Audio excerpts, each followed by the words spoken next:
Hello everybody, welcome back to my channel, The Francophile Reader. So today I'm talking about my favorite books that I've read in 2020 so far. Now these books are in no particular order because it is not my official list of my favorite books of 2020. That will be at the end of the year. Today I have 5 books to talk about.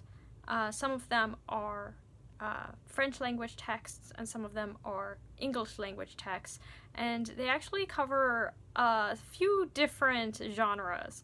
So let's begin with actually the first book that I read in 2020, and that's Every Tool's a Hammer by Adam Savage.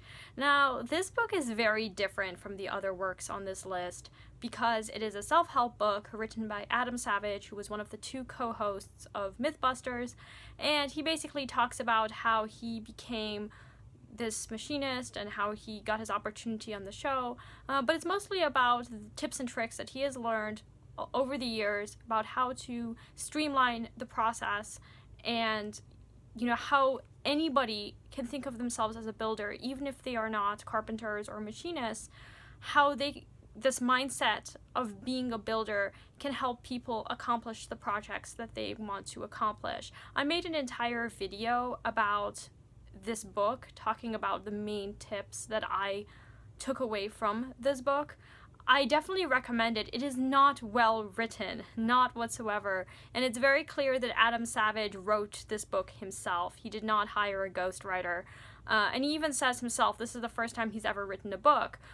But I don't think you would be reading this book for literary merit. You're reading this to learn about how to do things more efficiently and how to learn from your mistakes and how to trust other people and work with other people and not just think of yourself as a hero. Adam Savage talks a lot about how when he was young, he was super arrogant and he thought he could do everything by himself, but he learned the hard way that that is not the right way to go, and that he actually destroyed a few projects before he learned that lesson. The next 2 books I want to talk about are really hard to describe.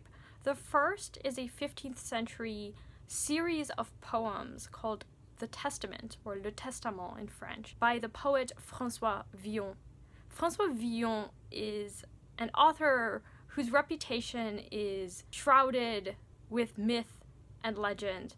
He was a thief. He evidently killed someone. Ultimately, we don't really know what happened to him. He was being pursued for murder, and then he just disappears into history. But he was also a poet, because at one point he was patroned by the Duke of Orleans. And so he is also a humanist, and he presents himself as a university student. It's not clear where the autobiography ends and the fiction begins.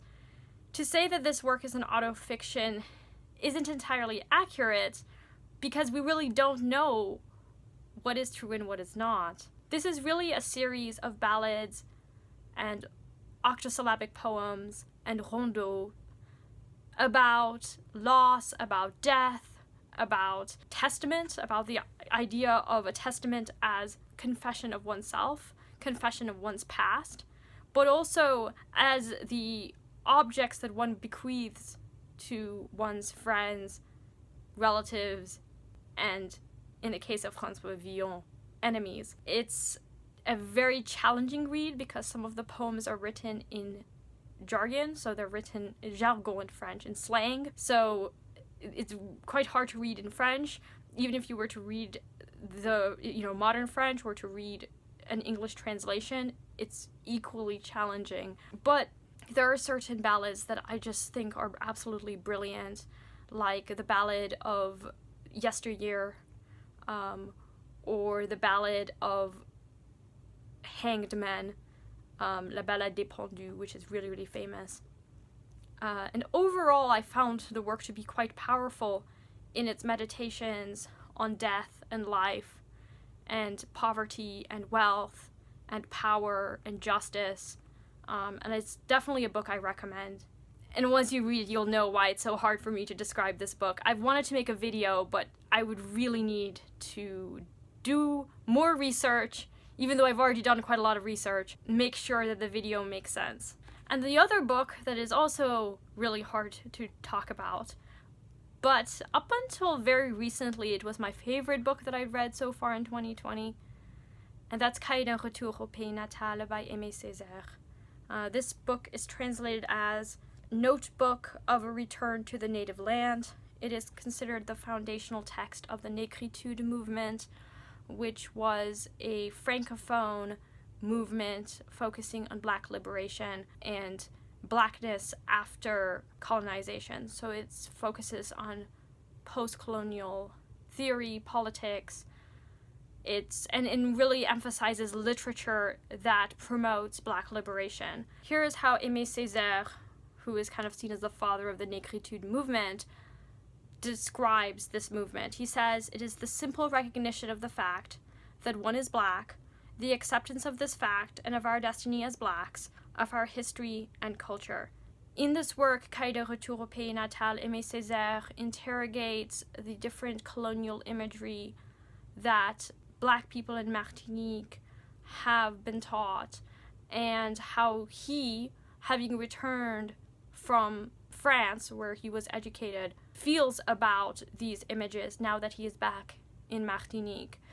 And it deals somewhat with questions of self-loathing. It's, again, a really hard book to describe because it is written in prose poetry. But I do at some point want to make this video, since it is one of my favorite books of 2020. I feel like I really do want to talk about Cahiers d'un retour au pays natal, but I want to read you a passage from the book that has really struck me as particularly poignant and rich, and I think really sums up, in a way, the major themes of this work. So this is from an English translation, and the translator, there are two translators. The translators are Clayton Eshelman and Annette Smith. "I would arrive sleek and young in this land of mine, and I would say to this land whose loam is part of my flesh, I have wandered for a long time, and I am coming back to the deserted hideousness of your sores. I would go to this land of mine, and I would say to it, embrace me without fear, and if all I can do is speak, it is for you I shall speak. And again I would say, my mouth shall be the mouth of those calamities that have no mouth, my voice the freedom of those who break down in the prison holes of despair. And on the way I would say to myself, and above all, my body as well as my soul, beware of assuming the sterile attitude of a spectator, for life is not a spectacle. A sea of miseries is not a proscenium. A man screaming is not a dancing bear." This is a very short work, but it is very powerful, and I think particularly appropriate for the current moment. The next book on the list is Le Bourgeois Gentilhomme by Molière, or The Bourgeois Gentleman. This was one of the plays that I read for Molière May. This was a reread, but I have never put this play on a favorites list, whereas Don Juan was one of my favorite books the year that I read it the first time. So I am putting Le Bourgeois Gentilhomme on this list because I have never included it before. This follows Monsieur Jourdain, who is a bourgeois, so he is a middle-class gentleman. He has the money, but he doesn't have the finesse to be a noble. And Molière, who was a playwright for Louis XIV, is certainly catering to the nobles who like to make fun of the bourgeois. It kind of consoles them a little bit, because Monsieur Jourdain may have the money, but he's really no rival to the nobles who have status and class. But, as with all of Molière's plays, this one is also a very comedic critique of the upper classes and about the hypocrisy of the nobility. I thought that this was a fantastic play, and it seems like the people who read Molière's plays along with me really enjoyed Le Bourgeois Gentilhomme as well. And my final book is L'amour la fantasia by Assia Djabar, which is translated into English as Fantasia and Algerian Cavalcade. I made an entire video for this, but it is also somewhat in prose poetry. It is certainly experimental in its writing style. and it follows the woman's experience in Algeria, both during the colonization of Algeria in the 1840s and the Algerian Revolution in the 1950s, which ended in 1962.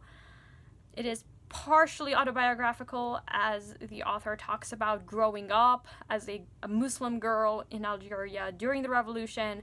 There are also voices included of women who tell their stories of their involvement as revolutionaries, as those supporting revolutionaries, housing revolutionaries. If you want a book that explores intersectional feminism and post-colonialism, I definitely recommend this work.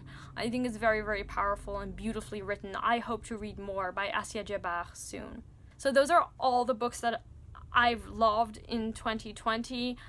There are others that I enjoyed as well, but I wanted to focus on the 5 that I enjoyed the most. This isn't, again, the definitive list. The definitive list will be at the end of the year. Let me know if you've read any of these. I do recommend them all. Thank you everybody for watching, and I will talk to you later. Bye now.